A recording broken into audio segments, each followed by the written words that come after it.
Hi there. We are on day 174 of our Through the New Testament in a Year.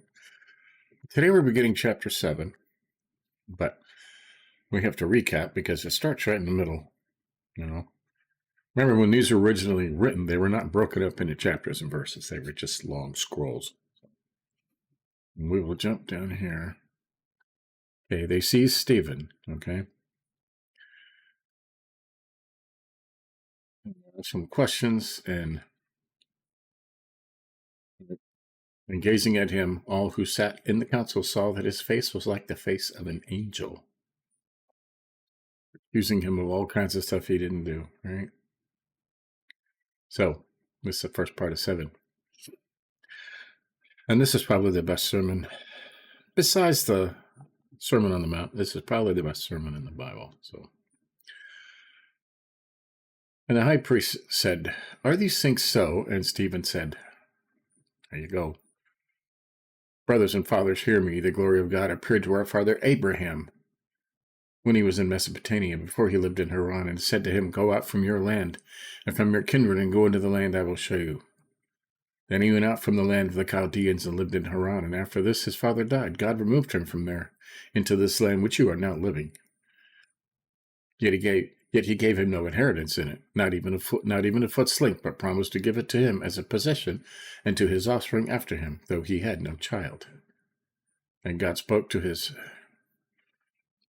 effect, that his offspring would be sojourners in the land belonging to others, who would enslave them and afflict them for 400 years. But I will judge the nation that they serve, said God, and after that they shall come out and worship me in this place.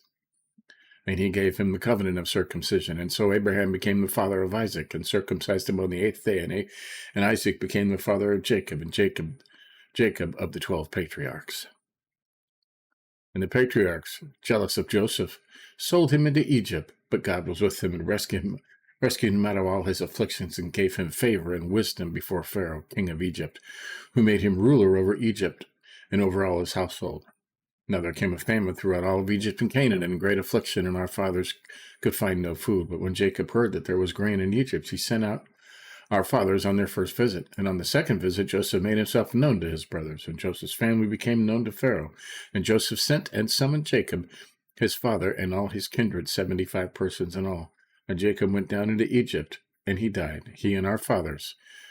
And they were all carried back to Shechem, and laid in the tomb that Abraham had bought for the sum of silver for the sons of Hamor in Shechem.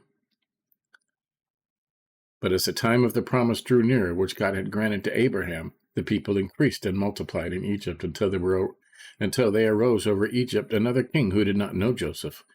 He dealt shrewdly with our race and forced our fathers to expose their infants so that they would not be kept alive.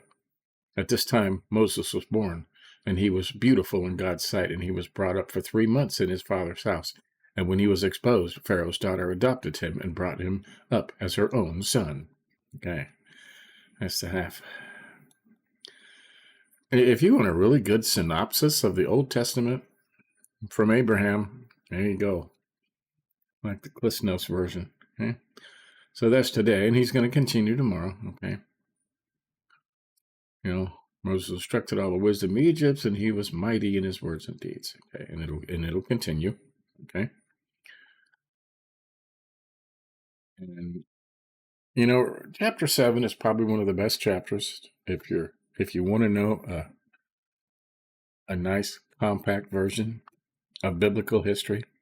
Chapter 7, Acts chapter 7. Stephen was a brilliant person, right? That's why they stoned him, right?